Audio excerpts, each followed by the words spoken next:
दोस्तों सर्दियों के मौसम में हमारे घरों में अलग अलग तरीके से मीठे बनाए जाते हैं। आज मैं आपके लिए लेकर आया हूँ एक शानदार और ज़बरदस्त मीठे की रेसिपी जो अंदर से बिल्कुल सॉफ्ट और बाहर से बिल्कुल क्रिस्पी होता है। घर के सामान से बन जाता है, बाहर से आपको कुछ भी लाने की ज़रूरत नहीं है। एक बार टेस्ट करने के बाद में आपका फेवरेट पक्का हो जाएगा। तो देर किस बात की, चलिए बनाते हैं।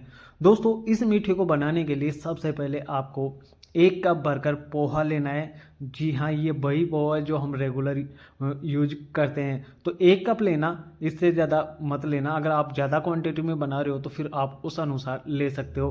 अब पोहे को आप ऐसा करना कि 2 से 3 बार अच्छे से साफ कर लेना, जिससे इसमें जो भी गंदगी होगी वो बाहर निकल जाएगी और ये बिल्कुल क्लियर हो जाएगा। तो 2 से 3 बार आप इसे अच्छे से धो लेना। अब धोने के बाद में आप एक मिक्सर जार लेना और उसमें पोहा डाल देना। अब दोस्तों इसके बाद में आप इसमें 1 कप दूध डालना। मैंने दूध को पहले गर्म कर लिया था, फिर उसके बाद में यूज कर रहा हूँ। अब उसी कप से आप 1 कप मोटी वाली सूजी इसमें ऐड कर देना, जिससे जो पोहा का और सूजी का कॉम्बिनेशन होगा ना, उससे इसका टेस्ट काफ़ी लाजवाब आने वाला है। तो आप 1 कप डालना। अब इसके बाद में 1 कप दूध और ऐड कर देंगे, क्योंकि हम यहाँ पर 2 कप दूध इसमें डाल रहे हैं, तो इससे इसका टेस्ट भी काफ़ी शानदार रहेगा और ये अच्छे से पिस जाएगा। अच्छे से इसका एक स्मूथ सा बैटर बनकर तैयार हो जाएगा।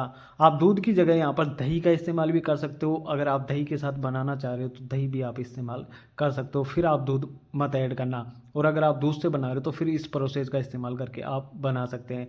अब जैसे बैटर बनता है तो उसमें 1 चम्मच आप सूजी और ऐड कर देना। मैं सूजी क्यों ऐड कर रहा हूँ वो आपके आगे बताने वाला हूँ। अब इसके बाद में दोस्तों आप 1 चम्मच भरकर इसमें सफ़ेद तिल डाल देना। मैं जो भी सर्दियों के मौसम में रेसिपी मीठे की बनाता हूँ तो उसमें सफ़ेद तिल ज़रूर से ऐड करता हूँ। आपको पसंद है तो डालना, वरना स्किप भी आप कर सकते हो। तो 1 चम्मच डालेंगे। अब दोस्तों इसके बाद में हम इसमें 1 कप भरकर डेसिकेटेड कोकोनट पाउडर ले लेंगे, क्योंकि मैंने यहाँ पर ड्राई कोकोनट पाउडर का इस्तेमाल किया है। इससे इसका जो टेस्ट होगा वो तो इनहेंस हो जाएगा, लेकिन खाने में इतना ज़बरदस्त और शानदार लगेगा, आप यकीन मानो इतना टेस्टी और शानदार मीठा मैंने आज तक नहीं बनाया है। बहुत ही शानदार इसका टेस्ट देखने को मिला है। 1 कप हमने यहाँ पर कोकोनट पाउडर डाल दिया। अब दोस्तों इसे अच्छे से मिक्स कर लेंगे, क्योंकि इसे जब हम ये सारी चीज़ें डाल देते हैं फिर उसके बाद में हम मिक्स कर लेते हैं तो ये जो बैटर होता है ना वो इक्वल हो जाता है। नहीं, कई बार ये देखने को मिलता है कि सारी चीज़ें डालने के बाद में जब हम मिक्स करते हैं तो इक्वल जो टेस्ट आता है वो नहीं आ पाता है। तो अच्छे से आप इसे एक बार मिक्स कर लीजिए। अब दोस्तों इसके बाद में हम इसमें दूसरी चीज़ें भी ऐड करने वाले हैं, क्योंकि जब आप मीठा बना रहे हो तो फिर इसमें चीनी तो डलेगी ही डलेगी। तो मैंने यहाँ पर आधा कप के करीब चीनी इसमें डाल दी है, मोटी वाली। आप पिसी हुई चीनी का इस्तेमाल भी यहाँ पर कर सकते हो, और चाहो तो आप इसे गुड़ के साथ भी बना सकते हो। चीनी को बिल्कुल अवॉइड कीजिए और गुड़ भी आप इसमें डाल सकते हो। कम या ज़्यादा कर सकते हो, मीठा आप अपने अनुसार टेस्ट के अकॉर्डिंग कम या ज़्यादा कर लेना। अब इसे भी एक बार और अच्छे से मिक्स कर दीजिए, क्योंकि चीनी जब हम इसे इसमें मिक्स करेंगे तो ये चीनी पानी रिलीज़ करती है, तो उस हिसाब से हमारा बैटर आगे बनकर तैयार होगा। तो पहले आप इसे मिक्स करके 10 से 5 मिनट आप इसे रेस्ट पर छोड़ दीजिए, जिससे हमने वो जो 1 चम्मच सूजी डाला था वो भी अच्छे से फूल जाएगी और चीनी भी अच्छे से। अब आप इसमें चुटकी भर मीठा सोडा डाल देना और थोड़ा सा ज़्यादा इसमें बेकिंग पाउडर डाल देना। आप इसे भी अवॉइड कर सकते हो, अगर आप बच्चों के लिए बना रहे हो तो आप इसको भी अवॉइड कर सकते हो। अब दोस्तों इसके बाद में हम डालेंगे इसमें मैदा। जी हाँ दोस्तों, ये जो मीठा बनेगा मैदा से बनेगा। तो मैंने यहाँ पर 2 कप इस्तेमाल किया है, 2 कप इसमें मैदा डाल देंगे, जिससे ये जो डो बनेगा ना बिल्कुल परफेक्ट डो बनेगा। आपको और कुछ डालने की बिल्कुल भी ज़रूरत नहीं पड़ेगी। आप यहाँ पर 2 कप गेहूं का आटा भी डाल सकते हो, मैदा को अवॉइड कर सकते हो। अगर आप गेहूं के आटे से बने हो तो आप उससे भी बना सकते हो, या फिर आप इसे मैदा से भी बना सकते हो। दोनों चीज़ों का जो सबसे ज़्यादा टेस्ट आपको दे अच्छा लगता है उस हिसाब से आप बना सकते हो।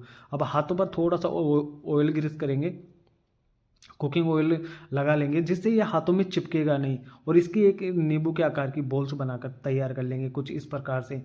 ये देखिए दोस्तों, जो बॉल्स बनकर तैयार हुई है ना यहाँ पर, इसका जो टेक्सचर देख रहे हो आप, बहुत ही कमाल का टेक्सचर आएगा। और जब आप हाथों पर घी या तेल लगा लेते हैं तो ये हाथों के बिल्कुल भी नहीं चिपकता है। तो इस प्रकार से आप सारी बॉल्स बनाकर तैयार कर लेना। ध्यान रखना ज़्यादा मोटी साइज़ में बॉल्स मत बनाना आप, क्योंकि ज़्यादा मोटी साइज़ में बनाते हैं तो फिर ये अंदर से अच्छे से फ्राई नहीं हो पाता है और ये कच्चा रह जाता है। तो नींबू के साइज़ की आप बॉल्स बनाकर तैयार कर लीजिए, ज़्यादा बड़ी मत बनाना। अब इस तरीके से दोनों हाथों के बीच में रखकर हल्के से प्रेस करेंगे तो ये पेड़े की शेप में आ जाएगा और इस शेप में आप ये जो सारा मिठाई बनाकर तैयार कर सकते हैं। शेप आप कोई सी भी दे सकते हैं, जो आपको सबसे ज़्यादा पसंद आती है वो वाली शेप आप दे सकते हैं, जो बच्चों को सबसे ज़्यादा पसंद आती है वो आप दे सकते हैं। अब दोस्तों इसे फ्राई करने के लिए आप तेल का टेम्परेचर बिल्कुल नॉर्मल रखना।